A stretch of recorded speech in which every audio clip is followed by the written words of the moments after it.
Doctor साहब, आप कह रहे हैं कि सीकर के एक नेता ने किया है, तो 2000 जो प्रश्न आप बता रहे हैं, क्या कांग्रेस के पूरे संगठन के लोगों तक ये पेपर पहुंच गया था? इस हिसाब से तो, क्योंकि मैंने आपको बता दिया, संगठन पूरे कांग्रेस के लोग इसमें पदाधिकारी हैं। 7 तो हैं इसमें रीजनल कोऑर्डिनेटर जो सब कांग्रेस के जुड़े हुए हैं, 3 हैं स्टेट कोऑर्डिनेटर और चेयरमैन है गहलोत साहब, और ये सब कांग्रेस के विचारधारा के लोग हैं। तो इनके थ्रू पेपर गया तो पूरे कांग्रेस के कार्यकर्ताओं नेताओं के हाथ में पेपर पहुंचा है। गहलोत साहब को पता था इसका शुरू से? पता था और पता नहीं था, अनभिज्ञता थी। तो ये और भी बुरी बात है, जिन जिन इन लोगों ने ये पेपर की जिम्मेदारी दी है कोऑर्डिनेटर के रूप में, प्रदीप पाराशर सहित, सुभाष गर्ग सहित, इन सबको जेल के शिक्षों में डाले अगर वो पूरी तरह से ईमानदार है।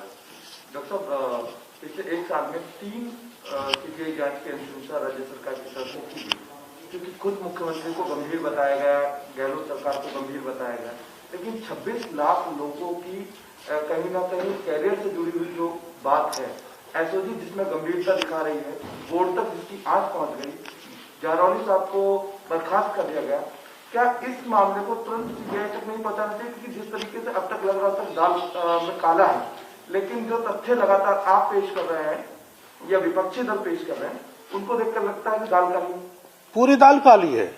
और मैं आपको बता रहा हूं, मैंने आपको कहा था, जब 1,22,00,000 रामकृपा ने लिए, 90 लाख का मैंने बालघाट थाने का मामला बता दिया, 2 करोड़ का एक जगह का और कागज मेरे पास आ रहा वो बता दिया, और मैंने ये भी बता दिया कि 2-2.5 हजार बच्चों से 10-10 लाख रुपए दिए। और मैंने आपको ये लिस्ट भी दे दी, जो कांग्रेस से लोग हैं उनका एक संगठन है, जो सब सारे के सारे कोऑर्डिनेटर लगा दिए गए। और खुद जारौली कह रहे हैं कि राजनीतिक संरक्षण में पेपर लीक हुआ है। अब उससे बड़ा तो कोई प्रमाण हो नहीं सकता। तो राजनीतिक संरक्षण तो सत्ताधारी दल का ही हो सकता है, कांग्रेस का ही, कोई भाजपा का तो हो नहीं सकता, किसी दूसरे दल का तो हो नहीं सकता। तो राजनीतिक संरक्षण है, तो अपनी खाल बचाने के लिए मुख्यमंत्री जी कभी भी नहीं चाहेंगे कि सीबीआई जांच हो, क्योंकि सीबीआई जांच दूसरों में तो मुख्यमंत्री जी नहीं है, लेकिन इसमें तो मुख्यमंत्री जी चेयरपर्सन है। इसलिए मैं मुख्यमंत्री जी से निवेदन करना चाहता हूं, ये चेयरपर्सन है घोटालों की गैंग के, तो अपन को साफ सुथरा रखने के लिए ये पूरा प्रकरण सीबीआई को दिया जाना चाहिए। ये डॉक्टर साहब को बचा रहे हैं, गहलोत साहब खुद ही बच रहे हैं इसमें सीबीआई जांच से? अब ये तो आप मीडिया का आप पता करें, पर गहलोत साहब मेरी समझ में इसमें इतने उलझ गए हैं कि उनकी देश भर में बदनामी होगी। उनको जो गांधीवादी शून्य हो गए हैं, और गांधी के विचारों में ऐसे करप्ट लोग की कमेटी बना दी है जो गांधी इन चीजों को पसंद नहीं करते थे।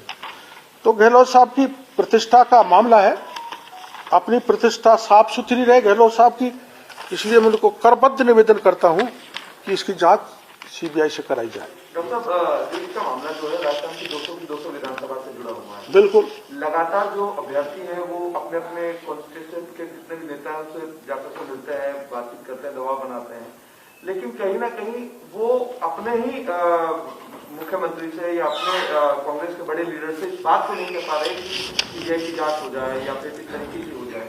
क्या कहना चाहेंगे उनके लिए? देखो,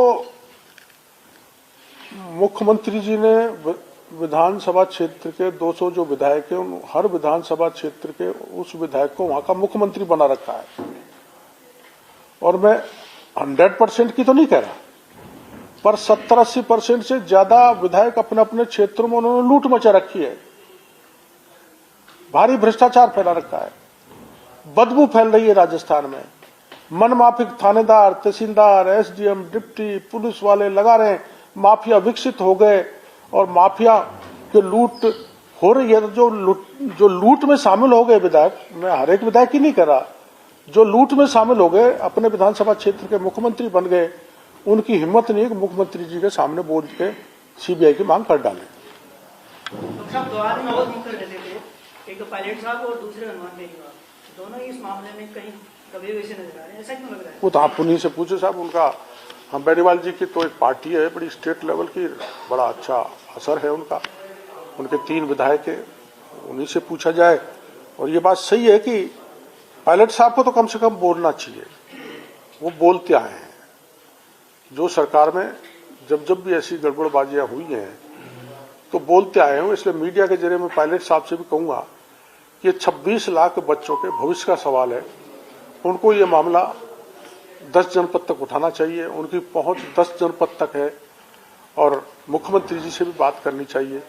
वो क्यों चुप है, मेरी समझ से बाहर है।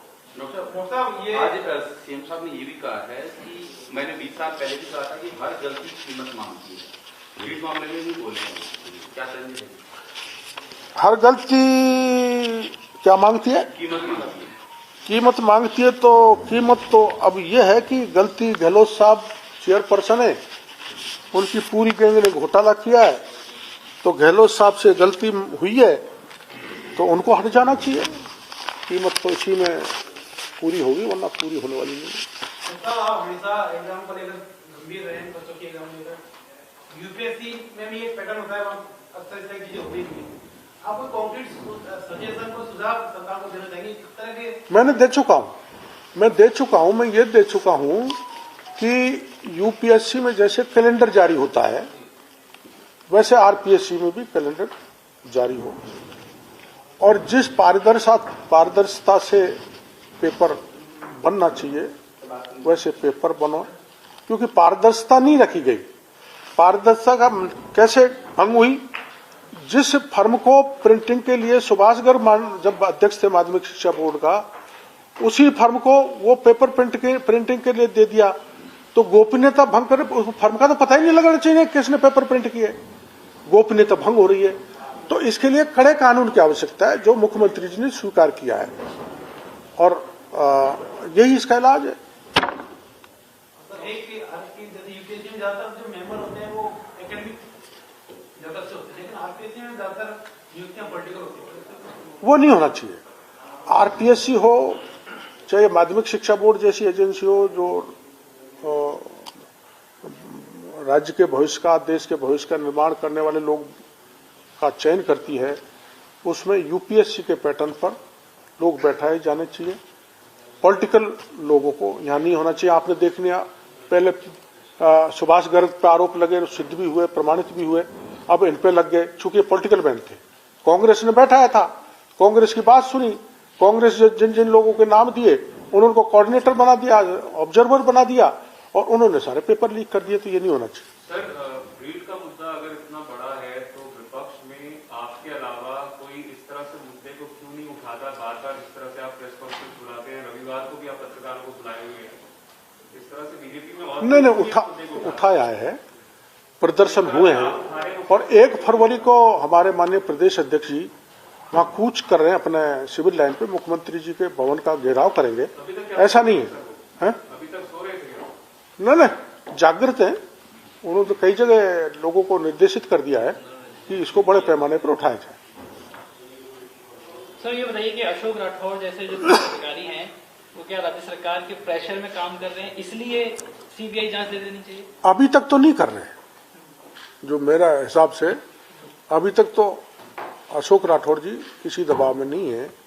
लेकिन जब मैं कह रहा हूं कि ये राजीव गांधी स्टडी सर्किल के चेयरपर्सन अशोक गहलोत हैं, अशोक गहलोत को एक बार दूर कर दिया जाए, बाकी के जितने उसे पदाधिकारी हैं, उनके नजदीक के मंत्री सुभाष गर्ग इसमें इन्वॉल्व हैं, तो जब उनके ऊपर हाथ डालने का नंबर आएगा तो एसओजी पीछे हट सकती है। इसलिए मैं कह रहा हूँ ये सीबीआई केंद्र से चलती है, ये राज्य पुलिस के अंतर्गत आती है, तो ऐसा नहीं ये खेल चलता रहेगा? राज्य सरकार ये डर हो कि सीबीआई को अगर जांच दे दी तो ज्यादा दिक्कत नहीं, अगर ऐसे चलती होती सीबीआई तो मदेरणा जी बच जाते।